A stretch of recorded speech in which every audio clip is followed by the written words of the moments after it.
Hello, I'm your host, Leonard Duncan. Welcome to a new episode of ATV-TALK and Motorsports Podcast. Please join us every Tuesday at 5 p.m. Pacific Standard Time.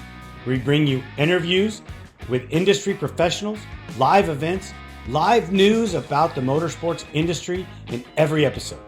Enjoy the show.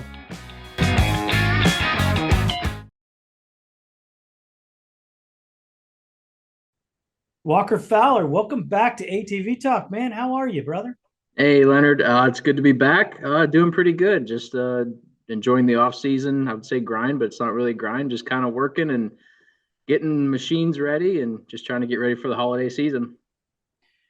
Man, did the holidays slow down the production of the race builds like they did in the old days? Yes. Yeah. I mean, obviously, if we have parts and stuff, we can work right up to the holidays. But obviously, a lot of companies will maybe shut down the week before Christmas and usually don't reopen until after the New Year. So there's a 2 week span that is pretty hard to get stuff. So we try to get as much things in the shop as we can prior to that and hope for the best.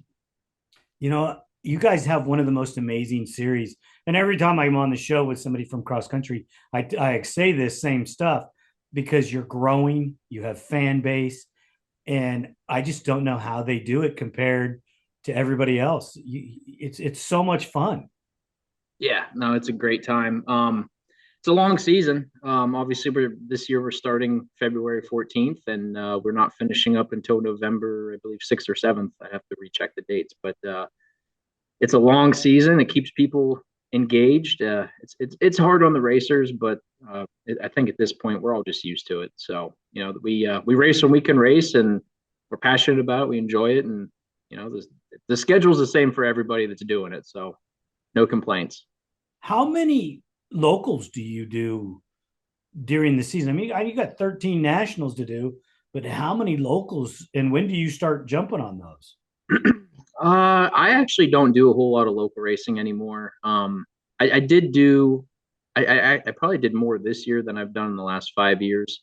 Um, right before I broke my back, I decided to start doing some local races again. And then at a local in Florida, I broke my back. So I kind of determined that I am obviously contractually obligated to be at 13 races a year. So I should do my best to stay healthy. And anything could happen at the practice track too. But a freak accident at a local race that it didn't involve any other riders. It was an error on my behalf, which sucked. That was the worst part of that deal. But yeah, don't do a whole lot of them. I did some this summer. That was a lot of fun. We do the 10 to 9 hour challenge. That was in Pennsylvania, right on the West Virginia PA border. We got the win there this year, so that was pretty cool. And yeah, I do some like one-off other events. I'd love to come back and do some works racing. That was one of the most fun races I've done in the last 5 years for sure. I believe that was 3 years ago because it was for my 30th birthday. I came out and I did the pro challenge, the Huevos Pro Challenge, and then I did the works race, and then got to ride at Coral Pink Sand Dunes and some other places, and that was a lot of fun. That was a really good way to turn 30. I enjoyed that. Oh, dude, well, you put it on him that day, and it was a good race. I mean, all the East Coast riders did well. I think two of you out of the three were on the podium. And Yeah, it was myself and John Galata, and then Bo Barron. It was really cool to share a podium with Bo. He had a terrible start that day, uncharacteristic terrible start. And then Max Lindquist, I believe, was fourth that day. So everyone from the East Coast, if you want to call East, obviously Max is from Illinois or somewhere a little bit further west, Wisconsin. Wisconsin. Okay, but Well, yeah, Merritt no, was out there too, and wasn't Hunter there too? Hunter was out there. I don't remember if Josh was out there or not. I know Hunter was there. I think he had some. He wasn't on a 50-inch bike. I think he was still on an aero bike that day. Right, right. Um, You did your homework. we did as much homework as we could. It was a tough week, overnight in shocks back and forth. I stayed at Alex Ortiz's family house and used their shop and got the machine as close as we could, and it was better than when I showed up. we have notes if we come back. Well, that's great. If you go to some of the different tracks, you might run some different setups because they do get rougher than, Prim. I wouldn't say is one of the rougher courses. I think when you get to Mesquite or you get to Havasu, you start getting into the real tough works courses where you got to have your suspension dialed in because those courses will beat you up. Yeah, and I've talked to Braxton Gross a good bit, and he claims he's the king of Havasu, which I don't think that's true. I still think Bo and Travis, are pretty tough there, and that is one. Even if I retire and I come back, I would love to win Havasu. That's just that seems to be if you're going to win one that's absolutely brutal, that's the one to go do it at. Oh, dude, I would have to say that, yeah, because I've raced it myself, and it just turn, whoop. There's whoops in the turns. There's rocks. I mean, every miserable thing that you can run into, it's not that course. Yeah, and it's short, right? So it's a lot of laps. A lot of Yeah, laps. I got to race it obviously in an hour, but the 2 hour ones where they would race early in March or in March, and in March in Havasu, it's already starting to get hot. yeah, So we raced there brutal. when it was over 100 degrees, and these guys are running for 2 hours, and it takes its toll big time. Absolutely. So yeah, I look forward to doing that one. That'll be another. There's a few check marks that I haven't checked just yet on my list of things I want to do in race, and that's definitely one of them. Well, since the last time you came on, there's been a lot of changes in your life and in racing, and um, let's cover a little bit of those if you don't mind. I mean, you already addressed your injury that took you out in the 2024 season, or was it 23? It was 20. 23. I think it was 23. Yeah.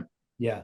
Um, have you noticed any differences in you? Because I know you're not, 21 anymore, but have you noticed any differences in you coming back from that? Yeah. I don't take the risks I used to take for sure. I like being able to use my legs. It was a pretty scary time there for the first 2 days that the first day for sure, I had minimal feeling, kind of knee down or even above, and then things luckily kind of came around. I didn't end up even having surgery.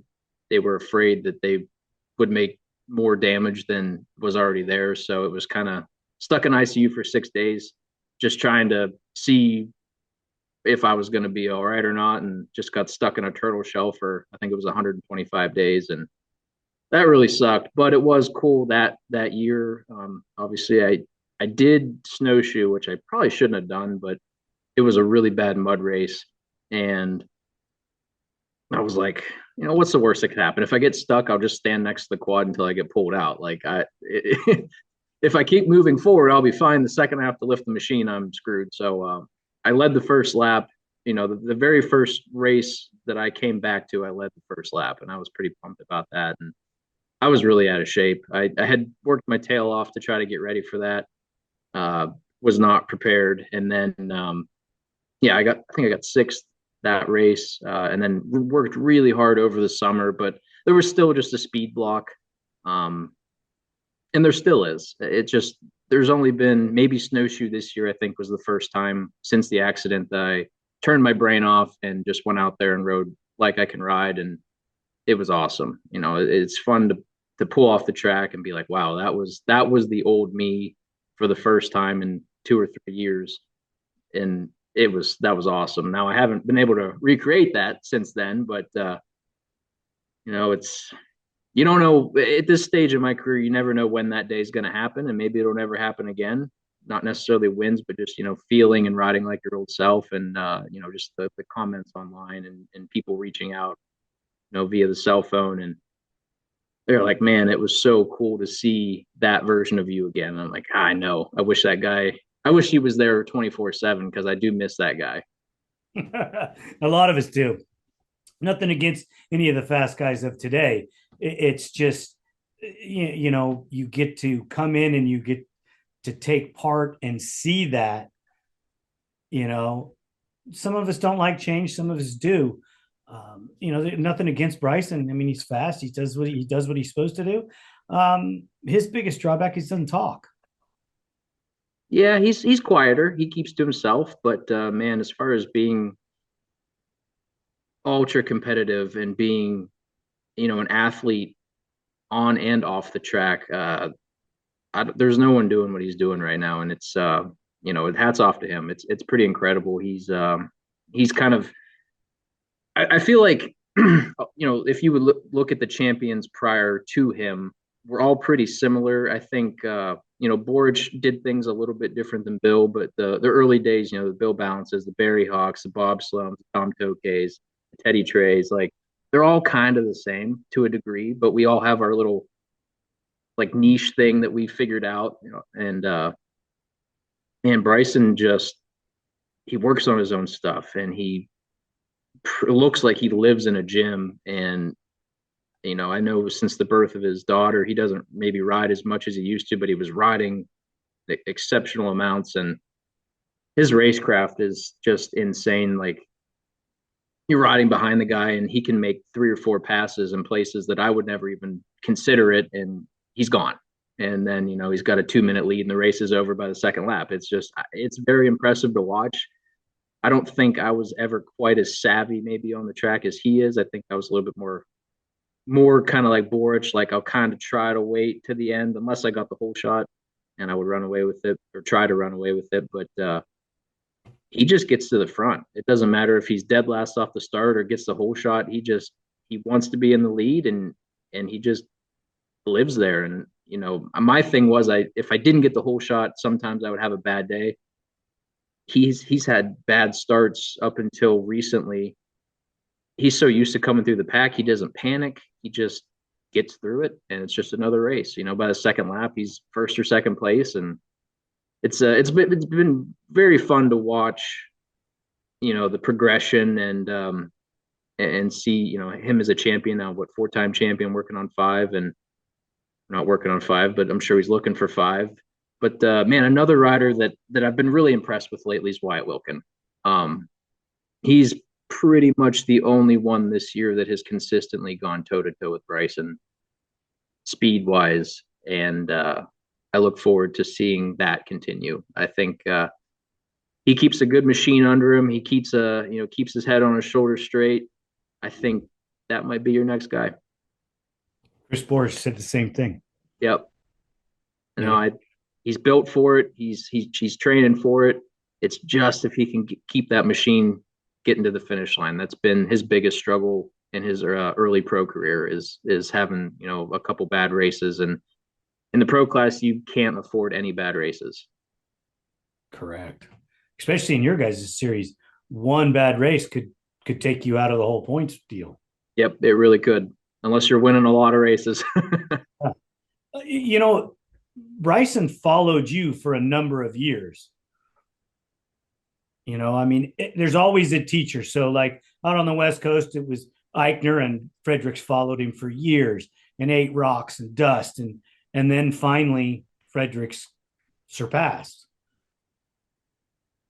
The same thing kind of happened between you and Bryson. He chased you, and I mean, I remember reading about the battles that you guys would have, and you guys were nuts to butts, and it was just crazy how you were pulling him off, and you could just see the frustration in his face because he had you and you were pulling it off. And those lessons seem to have added up. Yeah, absolutely. And like I said, I don't think I'm not sure how much I taught him or didn't teach him, but he's just really perfected his craft. So, like I said, it's been, as much as I hate to, I'd say his first championship or two, I took it kind of with a grain of salt, and I was like, I'll get back. This is all maybe not luck, but like I'm giving it away. And then now as the years have passed, it's like, no, he's just figured it out. And it's fun to watch someone else figure it out. So, the torch was passed and he's holding it high and proud. And I enjoy that. I'd love to see him keep running with it. I hope I can be a little bit more of a competition for him this year, but time will tell. Well, you look at your career. What was it? Two number twos before you won a title? Yeah, two or three. It's so I earned number two at the end of the 2012 season. So I ran number two in 2013, 14, and then I earned number one in 15. So yeah, I guess I had it for 2 years and held it for seven. And then after I broke my back, I was number 14, I believe, 14 or 17. I don't really remember, and been number two since. Yeah. So I mean, so that's you take back and you add the years up. I don't know where balance was before he got number one.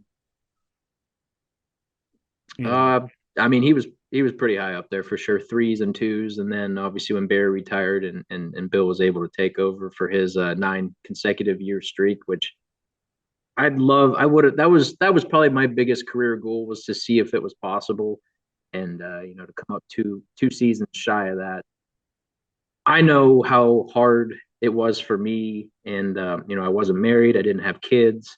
I was solely focused on myself, and for Bill to, raise a family and take care of his wife and help on the family farm, to do it for 9 years, like that is just I don't know if it'll ever happen again.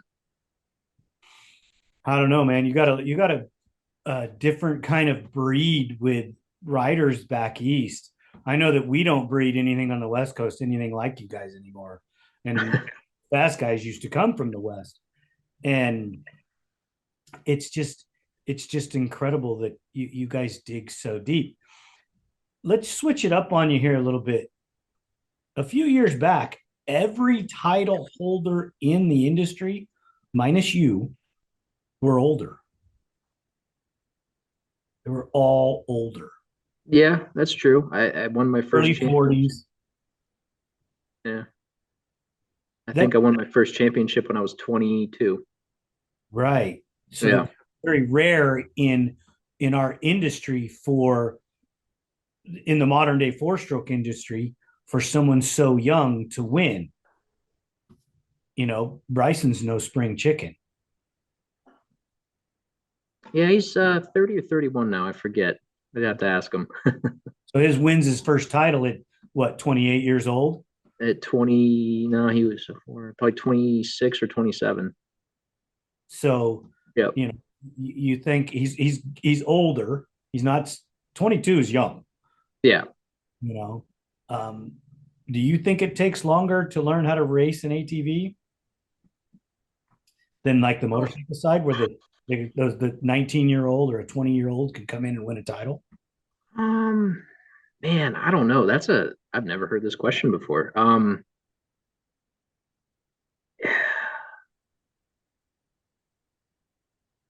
I guess, I guess, kind of alluding to what you said. There's always a really core group of veteran riders that have continued to be fast well into their 30s. So it takes a long time to kind of break through that threshold, uh, I guess, now that you're saying it. And, it's just tough. Like those guys have so many years of experience. There's one thing, I've been racing an ATV since 1996.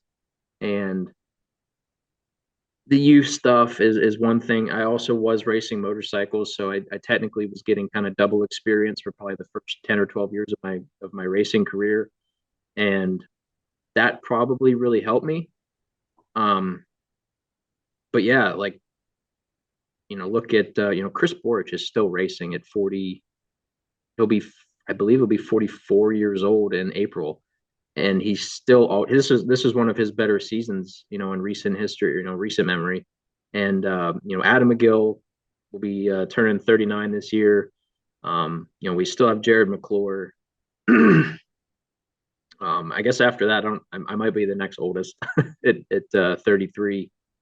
Um, and I'm not making it any easier on the young guys either. So I think it's like you said, it's just that core group of kind of old guys. And the biggest thing I guess maybe for me in having that early success was I was a part of that balance racing team with Taylor Kaiser and who had been Adam McGill's teammate, and then obviously the legendary Bill Balance and his mechanics, Brock Booth and Elliot Skaggs. They were both pretty involved in the early days when I first got hooked up with Bill, and then obviously just having Bill and his knowledge. I think that really helped expedite the process of getting my feet under me and just learning the trade and learning kind of how to be a champion, what to do on the track, what to say, what to feel, believe, and yeah, I'm still learning every day, but my process was sped up exponentially by being with that balance racing team, and it stinks that in today's racing world, like that doesn't exist anymore. Financially with the manufacturers, which is only Yamaha now. Back that was in 2009, 2010 when I got hooked up with Bill, there was still Can-Am, there was still a small KTM effort, but up to that point, KTM really had put in a real good effort on '07 and '08. Honda was still helping guys. Kawasaki still had a small team. Excuse me. I think Polaris actually still even had a team then. So it was just a different time. And like I said, I'm just so fortunate to have been hooked up with Bill, and I'm still pretty good friends with him. I still talk to him every now and then. And usually now it's when he sees my number, I'm sure he knows it's an urgent uh, you know, issue. Like, hey, my rear shock's doing this. We've tried this, this, and this. I'm stumped. Can you help me? And man, wouldn't you know it that guy can diagnose a problem over the phone pretty much instantaneously. It's actually pretty impressive. We need him to come back into the industry and help out some of the youth. Yeah, I agree, and he would be really good at it. Since his time away, he just some conversations with him. He does miss it. Um, he's still very passionate about it. But I kind of mentioned like, hey man, come back and run, the morning race in the super senior class or whatever. And he's like, dude, I can't. I was like, why? He said, if I build a machine and I come race, I'm gonna get a divorce because my entire life will revolve around racing again, and I can't do that again. Because he's like, I'm either in or I'm out, and I respect that, and I completely understand it. But it would be awesome to see him back on a four wheeler. I don't even know the last time he rode one. That would be pretty cool. That Yeah, would. There's some scuttlebutt going around, and I can't seem to get a decent answer. There's a rule out there that after 10 years you can't ride a specific model.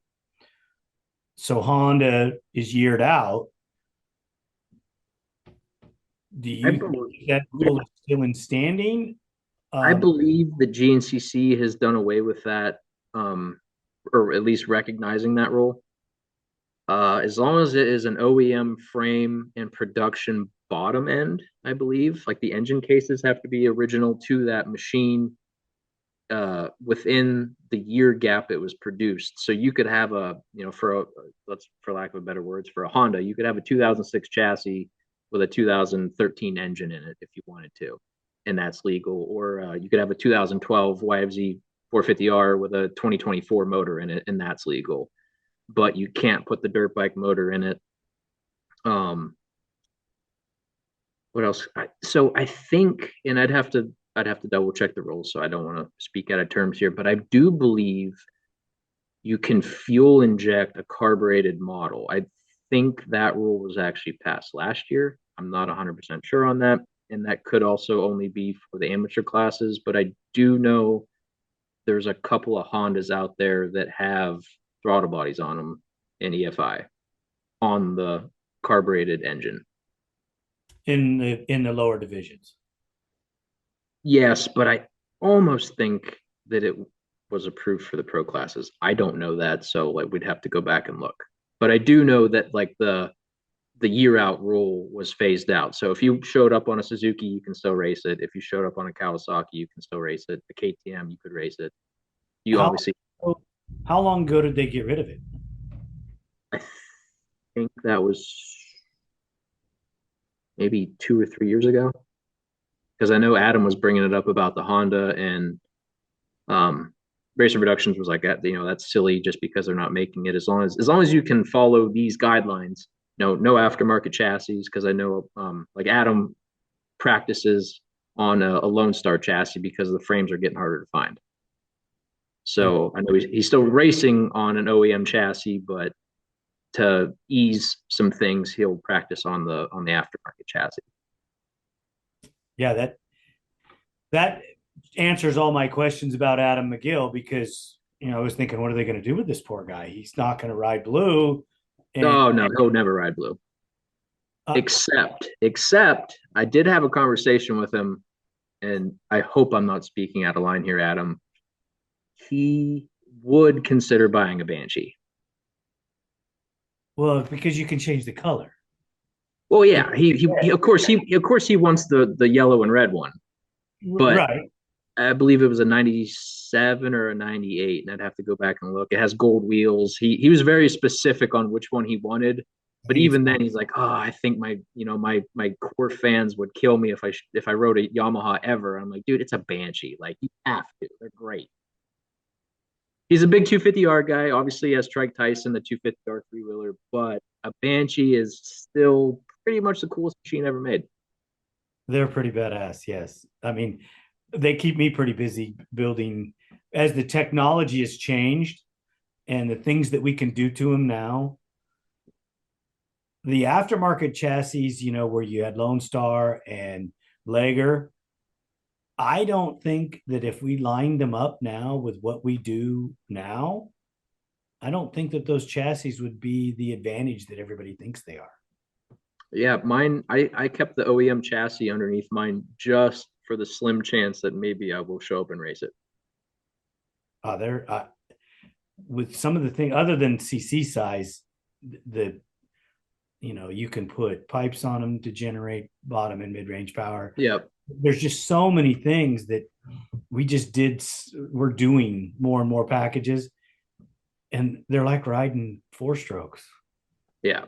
Put them in The third big, gear and lug around, and then crack the throttle and go. Oh, now I'm on a Banshee. Now I yeah, get it. exactly.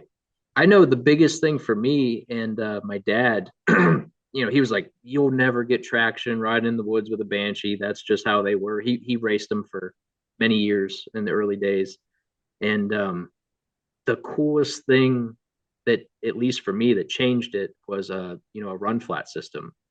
A little bit extra weight and a little less psi in the rear tires, you could get traction. So now that you have that, now you can really, because that was my dad was always like, they just spin everywhere. You make a lot of noise, you don't go anywhere. Well, now you can hook up and you can go, and even without a power valve, the Banshee was still pretty awesome. A couple of times I rode mine before I blew it up. It got hot. I need to figure out how to put a radiator fan on it. That's my next goal. Well, you'll have to adapt a battery because the stator doesn't generate enough power to run the fan. Well, maybe a rewound one. I mean, there's a couple different options because we've looked into it. Yeah. There's some things that you can do to offset it.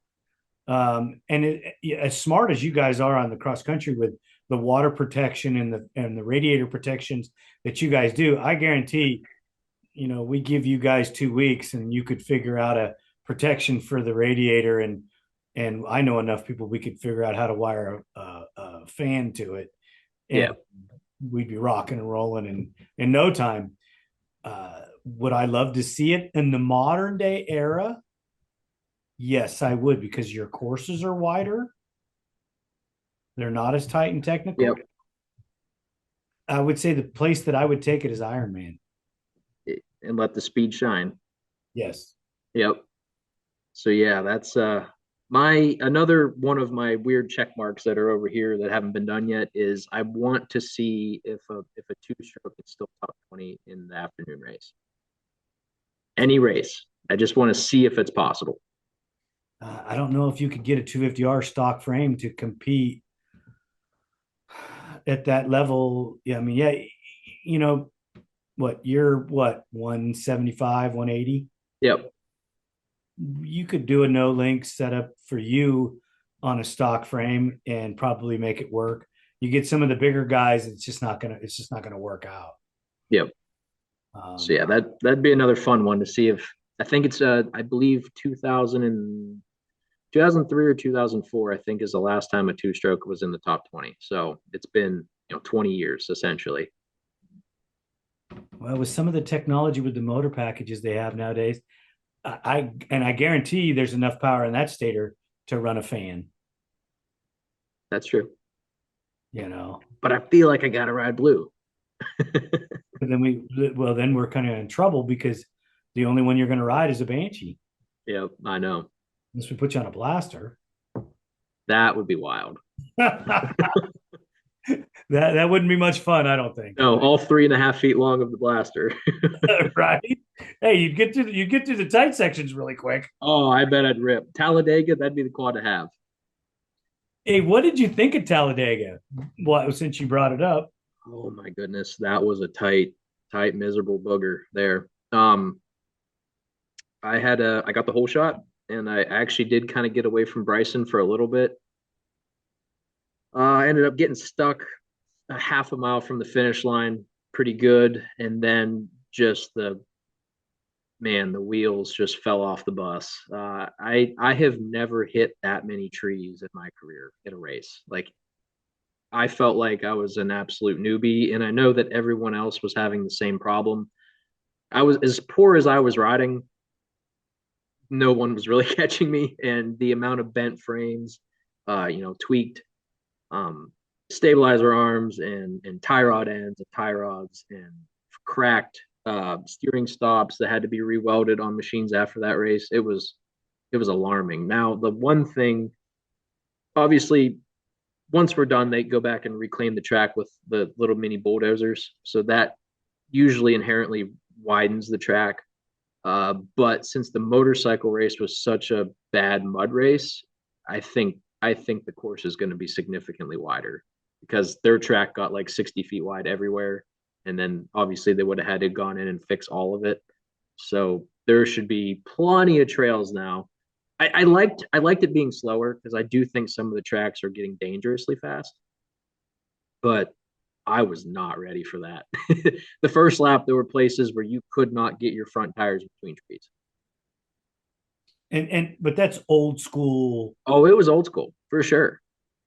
Everyone wanted old school. That was as old school as it gets. But nobody got prepared for it narrow width wise. Yeah, I probably could have stood to been about a half inch or so narrower, closer to a 46-inch setup than we run about 47 and a half. I could have probably been in the 46s and been very happy. There was very few fields. There was around the start section, one little straightaway by the finish, and then there was kind of like a two-way along a little creek that had some trackside pitting. And aside from that, you were first and second gear in the woods the whole time. How much change do you think there is from your 12, 13, 14, 15 years to today in width and style of machine? Yeah, we're probably almost an inch wider. I'd say anywhere from probably 3/4 of an inch wider, I would say. And the my machines back then had a lot of torque, less horsepower, top speed, and kind of like that motocross style setup was not necessary. It was that grunt corner to corner you had to have.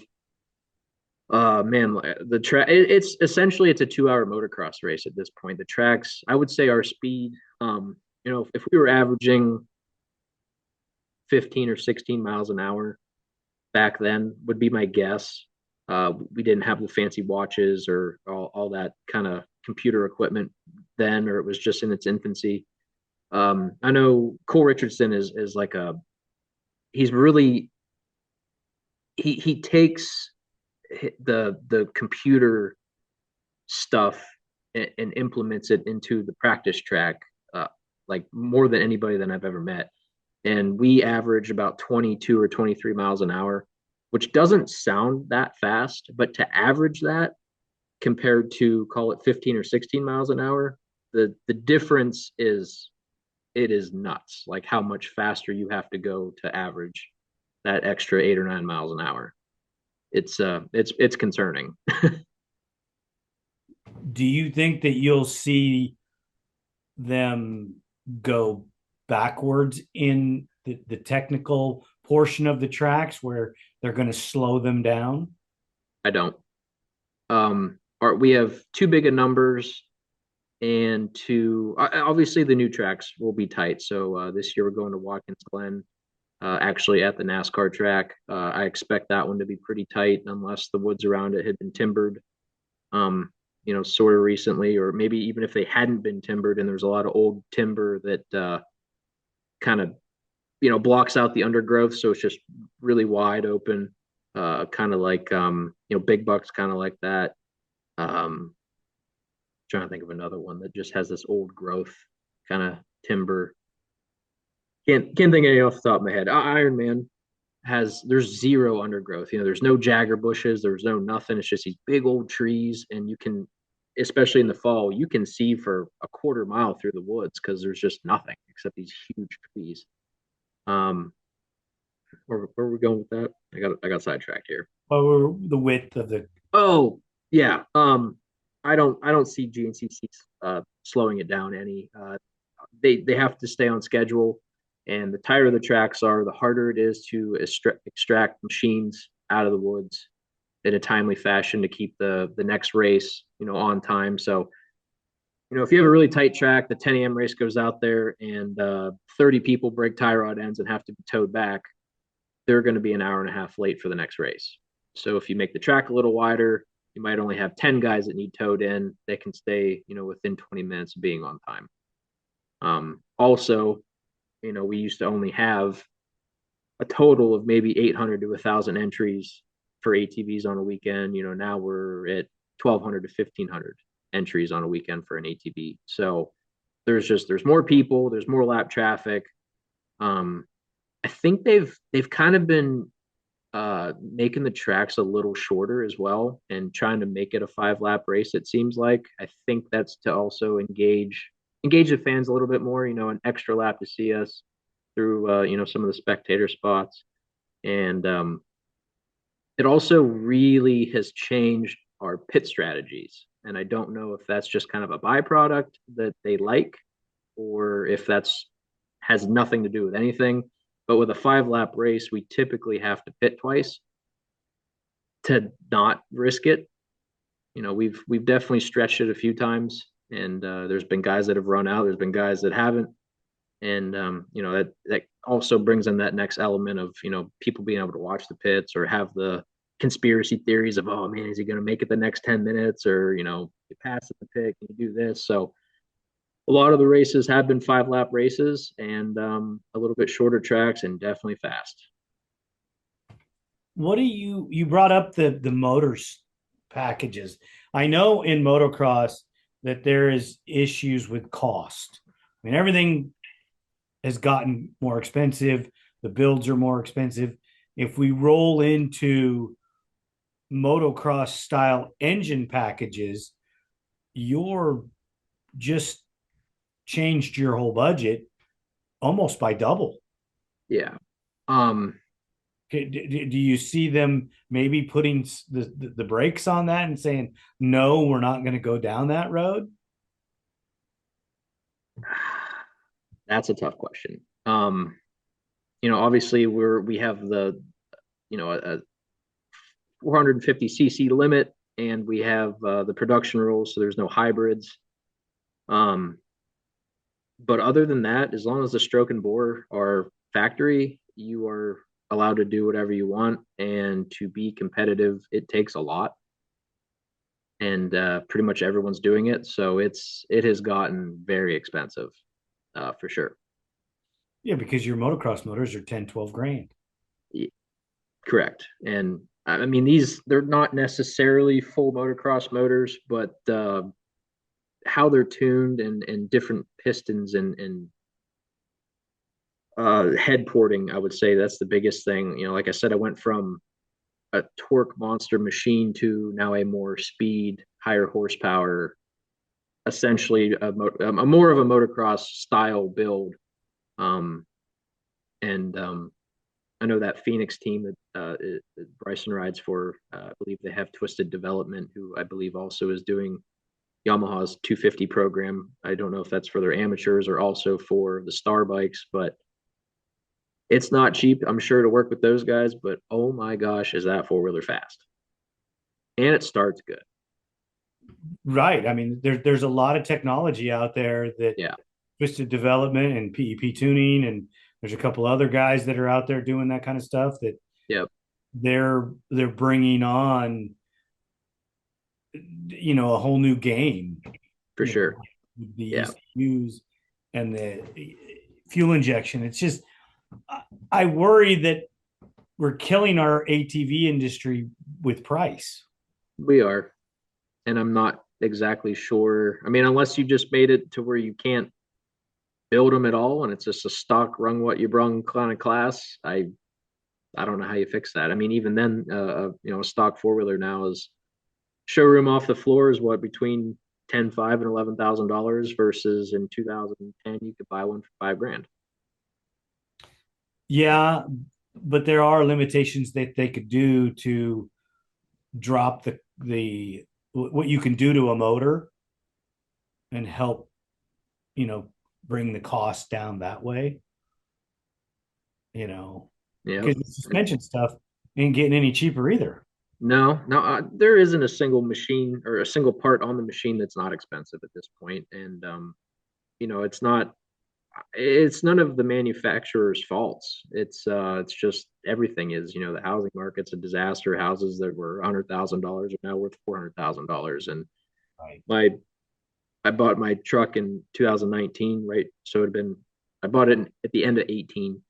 It was a $56,000 truck. For me to replace it's $90,000, and the campers went from $30,000 or $40,000, and in 3 years now they're $80,000 campers to get to the races to be able to sleep and bring a machine, and just everything is just so expensive. And I don't, I don't know. I guess I would hate to see things be limited on the machine when everything else is so expensive. If you love it, you know how expensive it is. You just gotta. It's the price you pay to play the game, and just grit your teeth and go do it. We're all we're all afforded the same opportunity. Right. We are. I mean, So that's that's a great way to put it, and that's the most honest way to put it. yeah, it are there wealthy families that are able to do more? Sure. Are the kids the best riders? Maybe not. Can a kid go out on a instead of building a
a hybrid. So obviously the youth classes, in my opinion, especially the stepping stone between called a stock Raptor 125 or a TRX 90 Honda to the 450. There's a huge gap there.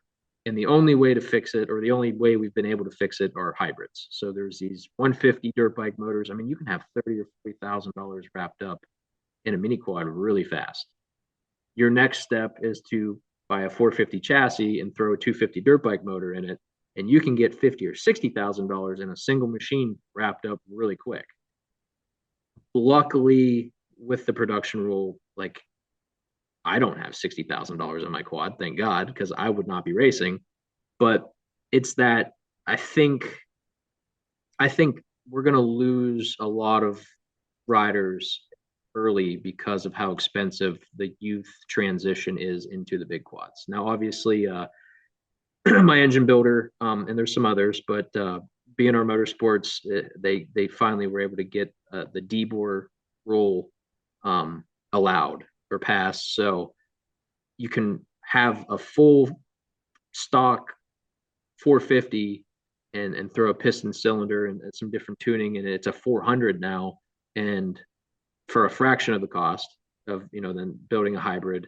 And then when you're done, you can put the stock parts that you just took out right back on it, and now you have a 450 when you turn 16. So I think that was a huge step, and I think it's awesome that those guys at B&R and some other companies have stepped up to the plate and understood that there was a huge issue there, especially one for cost, two, there aren't any mid-sized youth machines to race. There's not. There's no Raptor 250s, there's no 300Xs. That's killing us. It is killing us, and Whether that needs addressed for sure. I think more than anything, that alone, the mid-size or larger youth machines, the 125s, and then the 250, 300EX portion, that is a huge problem that needs fixed. And Yamaha is not going to be the only company to do it.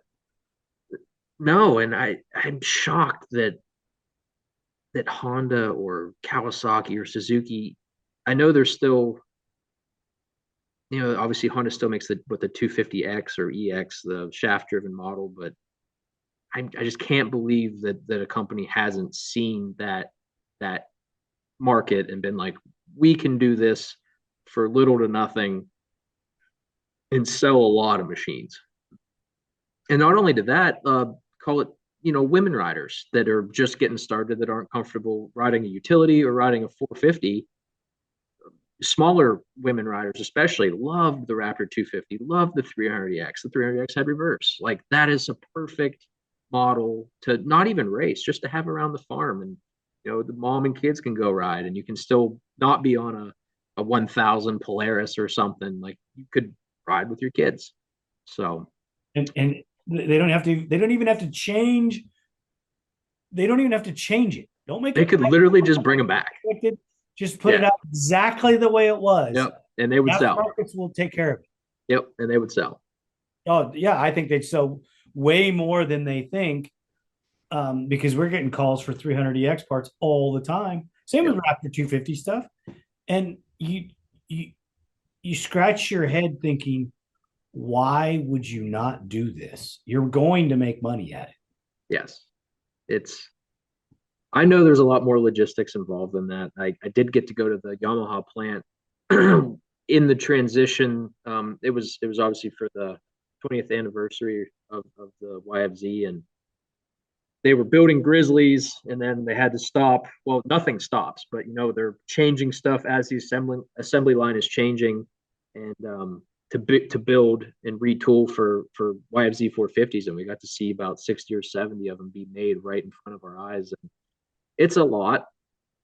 It does take a lot, and they actually, I think they modified or changed part of their golf cart line to be able to accept the current ATV production, because the side-by-sides took over the area where they were building the ATVs. So, now the ATVs are even being built in even more limited quantity. But it was still really cool to see it.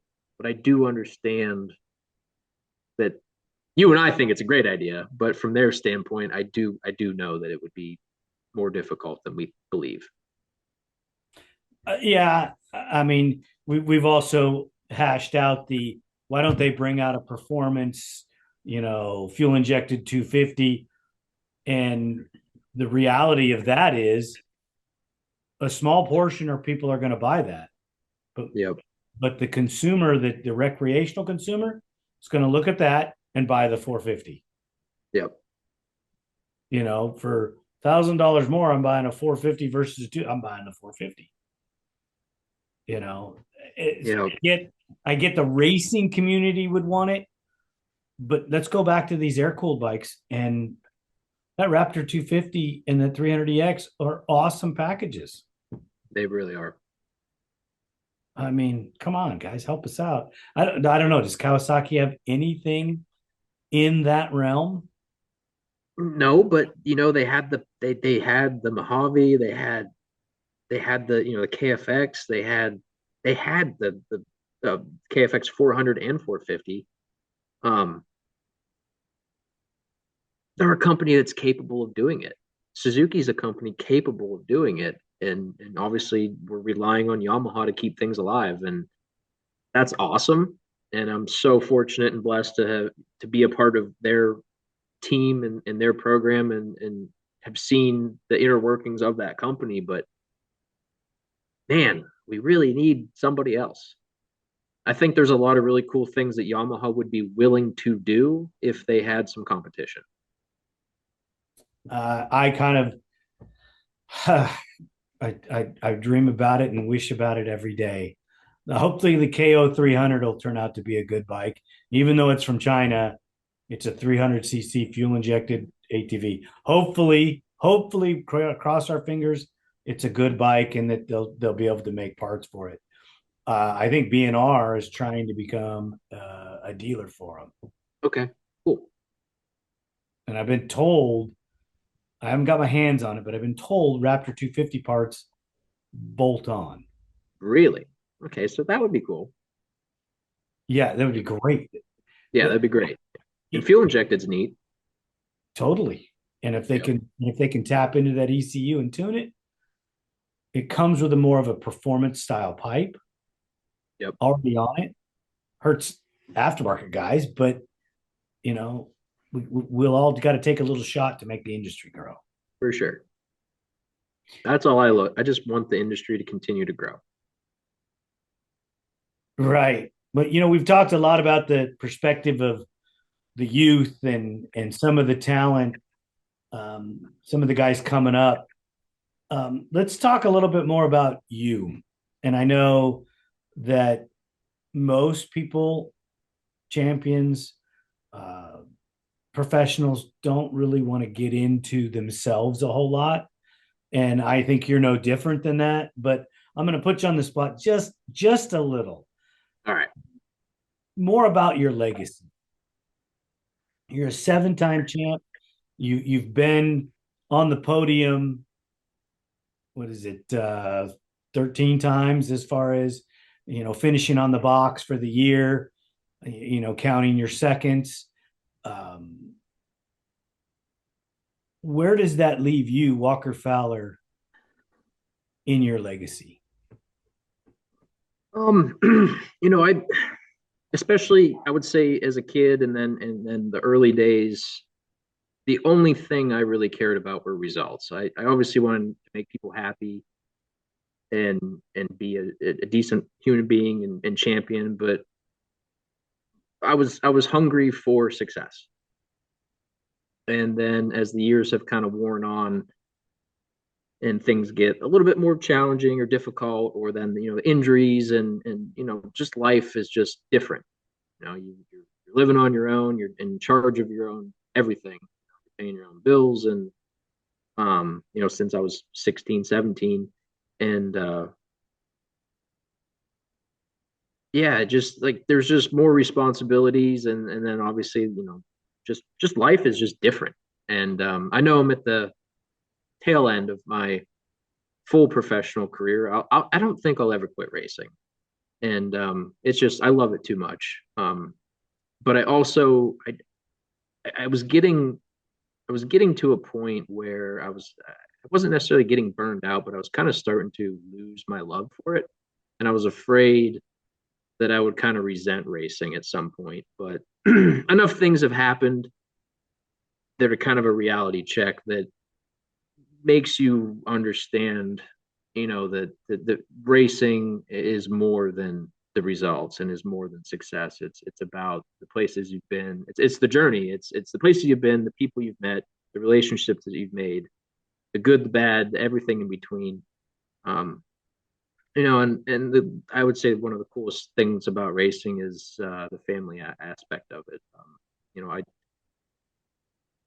Monday through Friday, maybe I don't get to see my parents as much as I would like to, but 13 plus times a year, I get mom and dad for 2 or 3 days and get to spend a lot of time with them. And at 33 years old and my parents are in their upper 60s, it's still awesome. I still enjoy that. My grandma still gets to come to some races. Friends from high school, like I said, we're in our 30s, and they'll still show up to races and be like, "Man, I can't believe you're still doing this," and they're there, and just you talk about the good old days and the time spent. And um, I think I was going to look at my phone. One crazy little stat that I'm pretty proud of, and not that I'm not trying to toot my own horn or anything, because I try not to be arrogant, and I know sometimes it comes off as that, but How about you're just proud because you have yeah, accomplished, you know, there's a very small group of people that you're involved with. yeah, exactly. And it's so even like you said, the small group that you're with, like I said, being with Bill Balance was incredible, and I've gotten, obviously, since this was the 50th anniversary, I've gotten to spend some time with Chuck DeLulo, Tom Tokay, Teddy Trey, Norm Bish, Barry Hawk, the champions, obviously not the late Bob Sloan, but the original guys, and all of them had really, really nice things to say about me, which I was in awe of. I'm like, you guys are like the coolest people I've ever met in my entire life. I don't think you understand how cool and great of people you are. They're amazing individuals. Like, shirt off your back. If I needed help doing anything, if you needed help, they don't even know you. They would help you do whatever for nothing. And they're just incredible people. And I think GNCC racing, that's what it is. It's none of these guys, in 1980, what, 6 or 7, when this all started for ATVs, none of them thought they would be legends or be famous. They did it because they loved it. And they did it because they're passionate about it. And, now that they're all older men, to hear their stories and to hear their take on their legacies and what racing was versus what it is now, it really isn't that much different, really.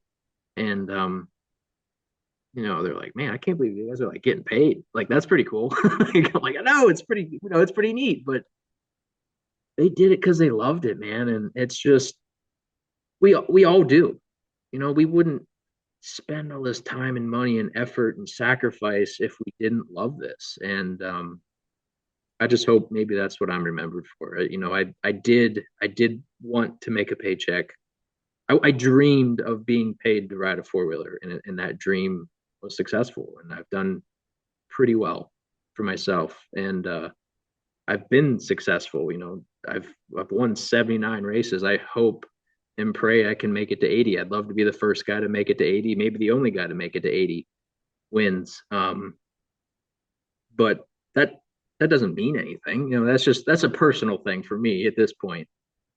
9 championships would have been great. Seven's incredible.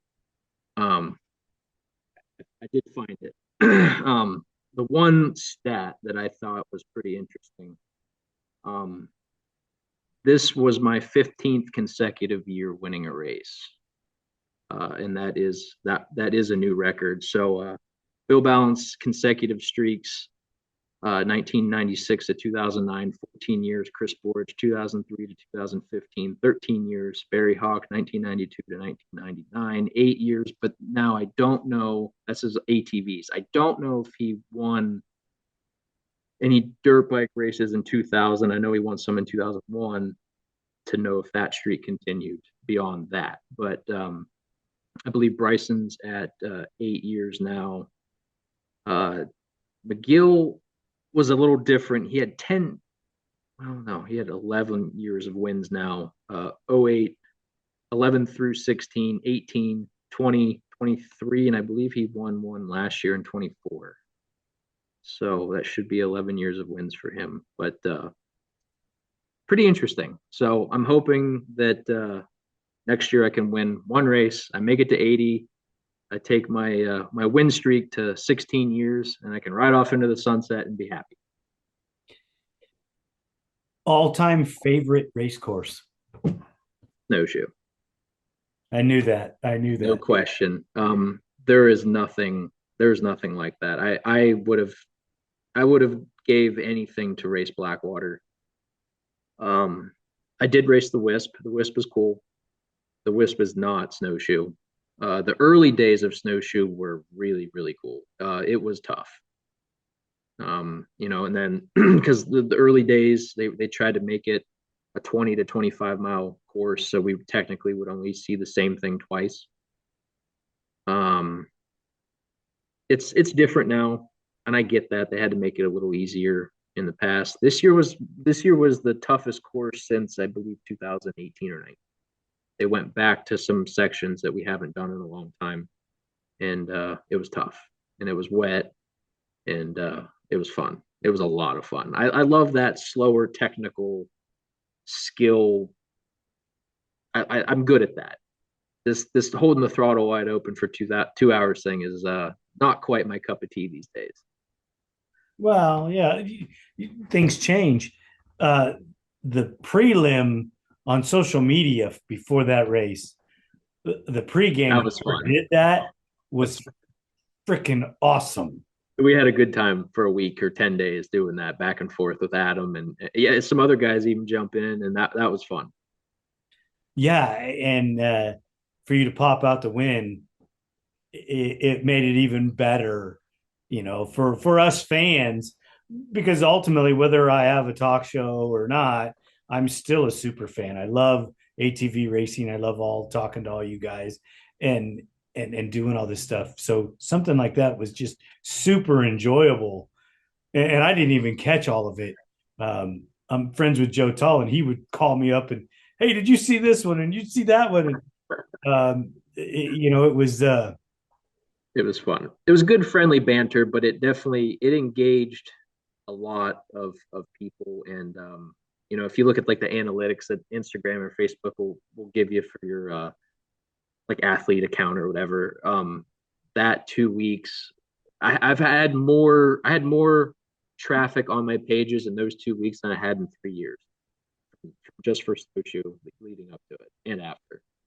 Yeah, because it was so fan engaging.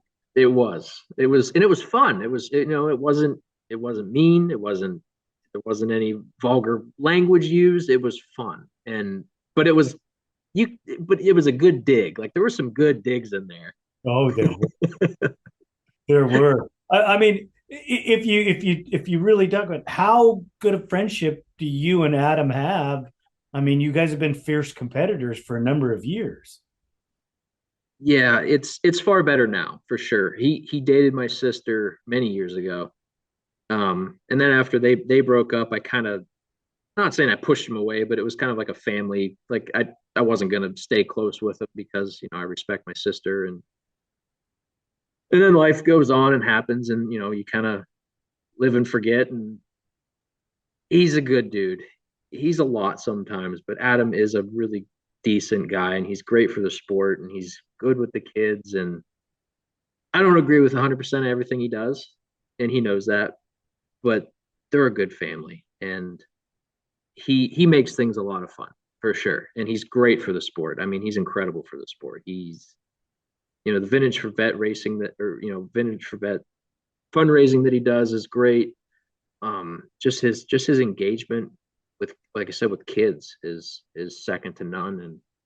And I do a riding camp with him in the summer. It's a 3 or 4 day deal, and we have a unbelievable time. And shoot, we had to start selling tickets for spectators and family members because we sell. I believe it's I can't remember if it's 60 or 80 spots, but shoot, we were up to about 300 people at this event, just with everyone else wanting to hang out, just because it's Adam McGill. How many other places where can you get myself and Adam and Stephen Harrell and Hannah Hunter and a bunch of other people and hang out for a couple of days in the middle of a cow pasture. And you're not at a race, so you can actually go to a bonfire and have a beer and hang out with the parents. And he's very engaging with the sport. And yeah, we have a good relationship for sure. And there'll probably be some news for both of us in the future, and I look forward to sharing that with him as well. That's incredible. I would love to be able to go to something like that. I think I would laugh the entire time. It's my face hurts, and then I usually need about 3 or 4 hours of quiet. Adam, this thing Oh, never stops. oh, never, never. Always super quick with a comeback. A couple Christmases ago, I'm sitting on the couch watching movies with my wife. Just like all of you guys, I reach out, hey, let's do a show. And I'd been reaching out to him and harassing him on the Instagram. And I get a text message that says, hey, I'm available if you can do it I know it's Christmas, but I'm available for 2 or 3 hours. And I looked at my wife and I went, wow, this is going to go over like a lead balloon. And I freaking told her about it. She goes, okay. We paused the movie. I went and fired up the computer and sat down and chatted with him for almost 2 hours. Yep. And it was great. I enjoy him. I enjoy all you guys, really. But we're here talking about a legend. And, I text you off and on, after some of the races and some of the things. Um, I'm a fan, and I enjoy it. And if you could tell your fan base, nothing personal, nothing really deal, but one thing that you could share with your fans that they might not know about you. Oh man. I actually struggle uh speaking or feeling comfortable in group settings, which is interesting because obviously we're around thousands of people any given weekend, and it gives me bad anxiety, but I love it and I don't really notice it until I leave.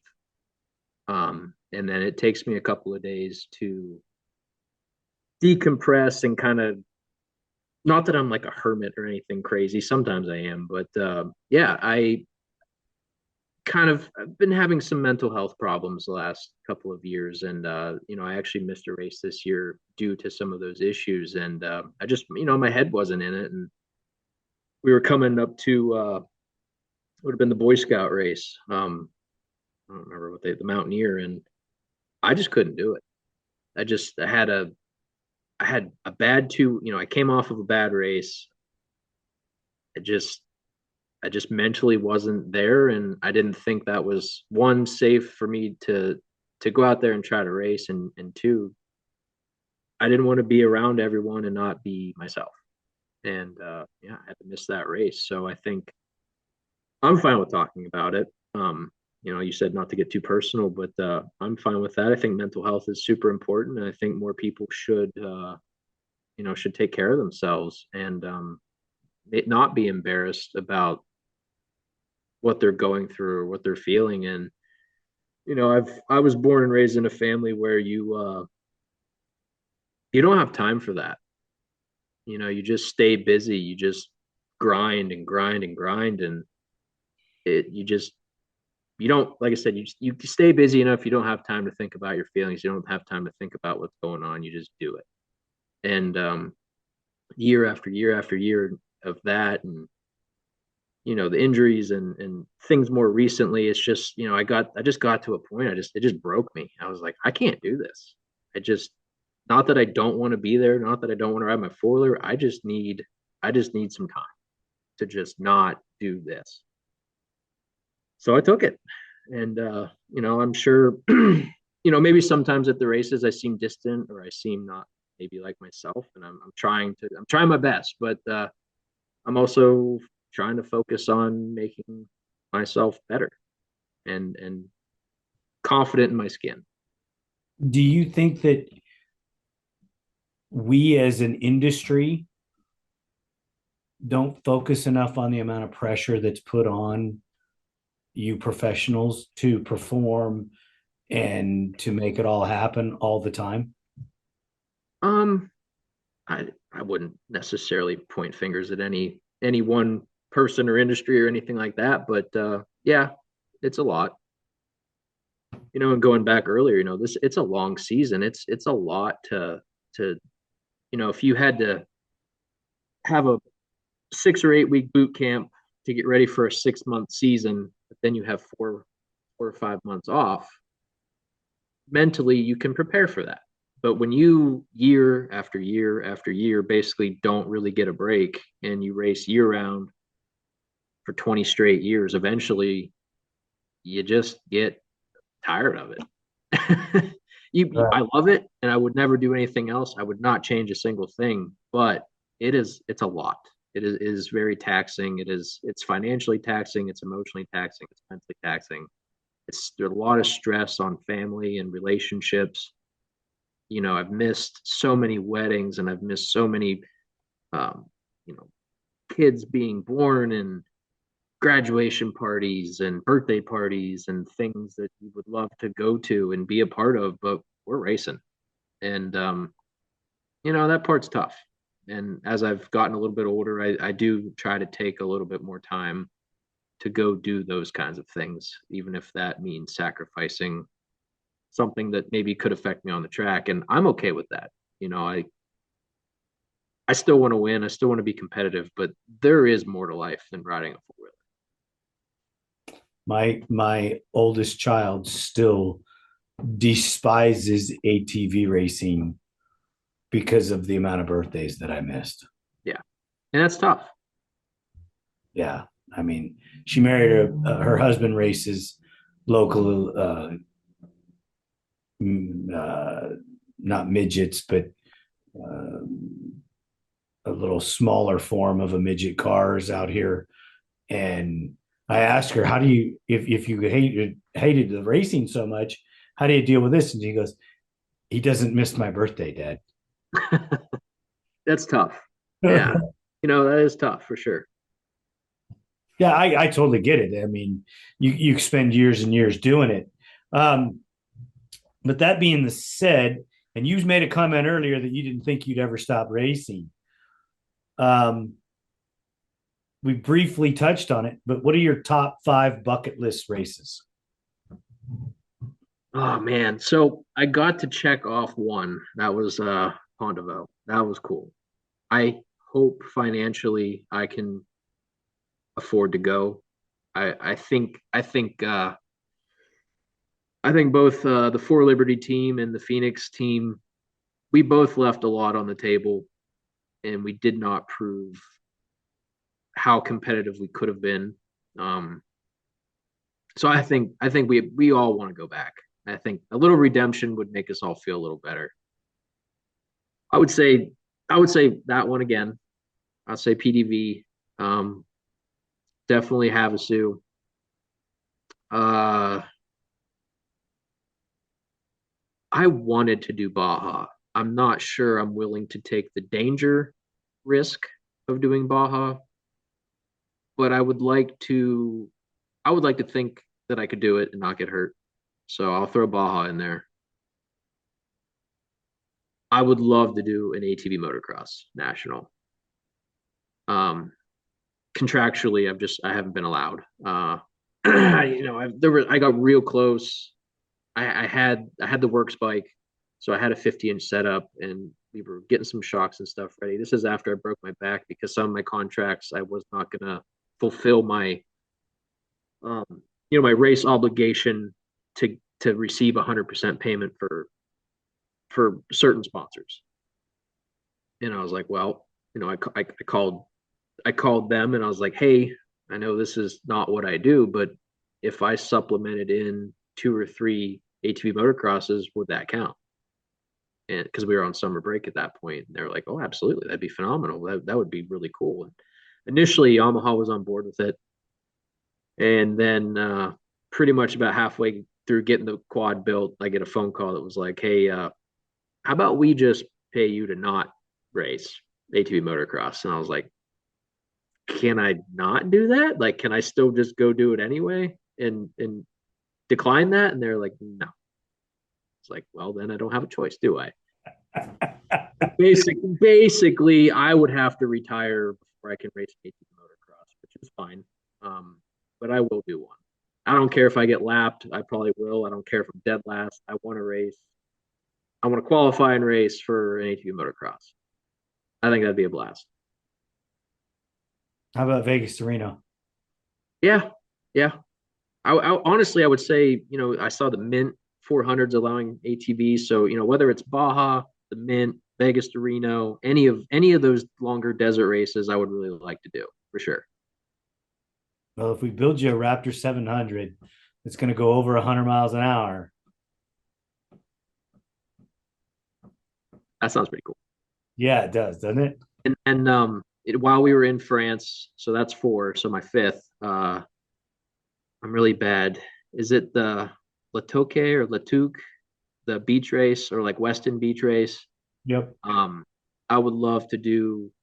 I would love to do some of those like southern France beach races. I think that would be a hoot. So I've been watching a lot of Randy Naveau's posts, and the guy is just having a tear these last year or two.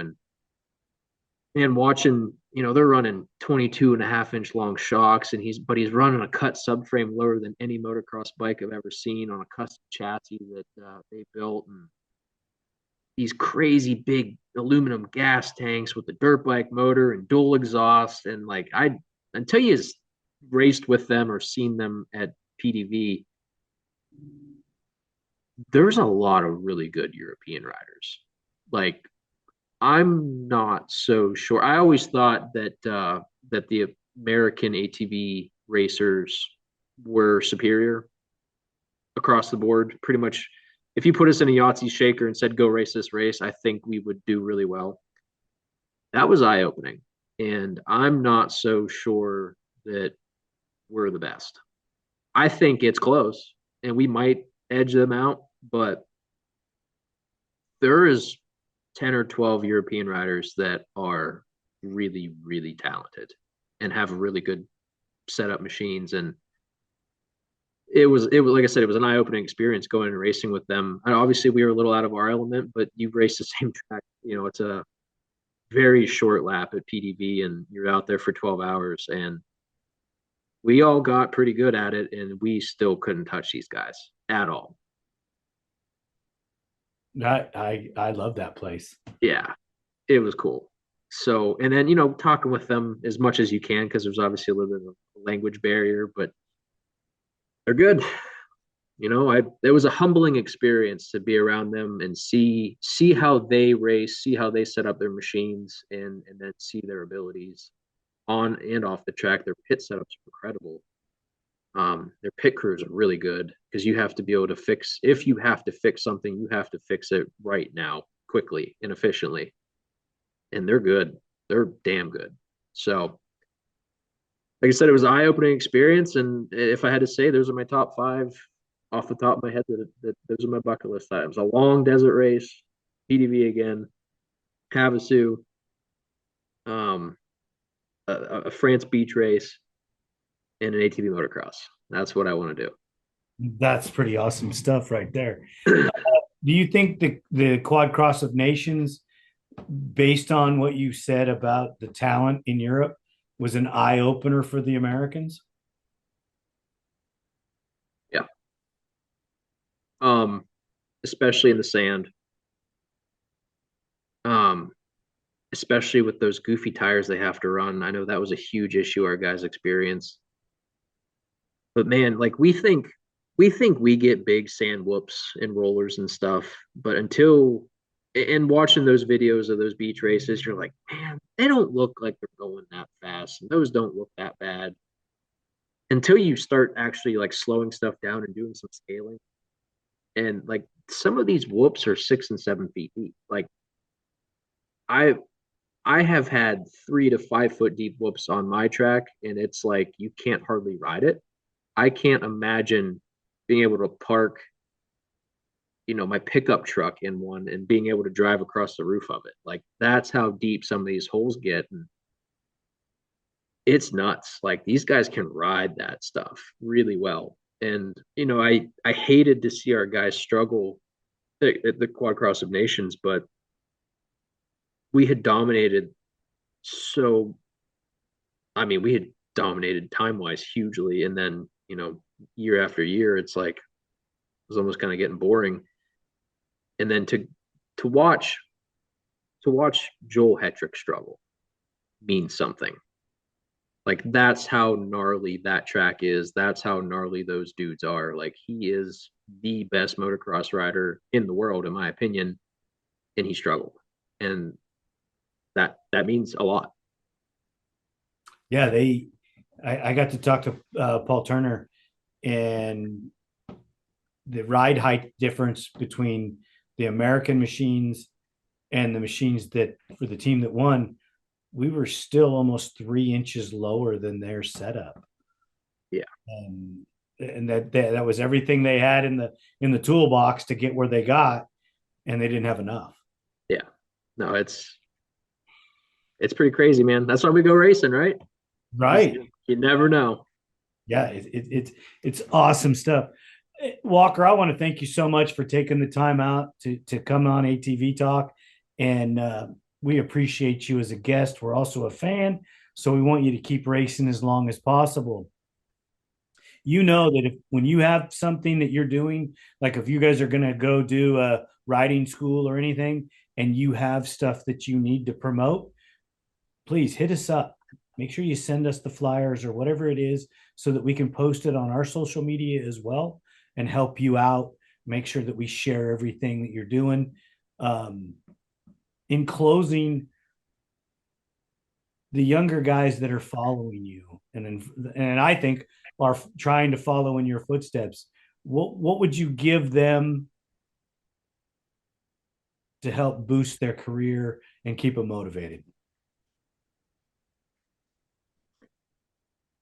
I mean, right now it's tough for sure. Financially, it's really tough. I think specifically the financials of being alive and then trying to race is going to be very difficult, but I do have a feeling it will not last. Things will come back around. So try to do everything as budget friendly as you can. Pick up an extra shift at work. I don't know. Like, like I said, that grind thing is kind of what got me in trouble lately, mentally. But early when I was hungry and I was trying to figure out how to become what I am now, that grind is what got me through it. And hell, I put in about 10 hours a day. I picked up a shift with my buddy. It's his birthday. We went and they have a landscape and irrigation business, and we cut down the tops of palm trees off. They bring up a semi load of palm trees up to Ohio and Pennsylvania and plant them in some client yards, but usually like restaurants, bars, and pubs and stuff along the rivers. And yeah, I got a phone call that said, "Hey, you need some work?" And absolutely. My dad's pretty good with having flexible hours with me at his shop, so I spent the morning and into lunchtime with him cutting the tops of palm trees off and throwing those over a hill, and then I went to work for my dad till 8:30 tonight. So, and then I'm gonna do it all again tomorrow, and then I'm gonna go to Florida and ride my four wheeler. So, it doesn't matter who you are or what it is. Like I said earlier, we're all afforded the same opportunity. How bad do you want it? and that's up to you. That is up to you 100%. You get back what you put in. That's freaking so true. So true. All right, brother. I'm going to let you get some sleep because I know you got to get up early and go to work. Yeah, I got to go to freaking work. It sucks. Right. Walker, I really appreciate the time. I really do. And Thank you, Leonard. we'll be watching and looking out for you in 2026 to see how you're doing and cheering you on, just like we do most of the other guys in the class with you.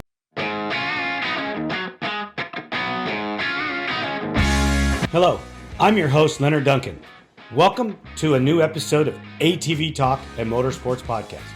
Please join us every Tuesday at 5 p.m. Pacific Standard Time. We bring you interviews with industry professionals, live events, live news about the motorsports industry in every episode. Enjoy the show.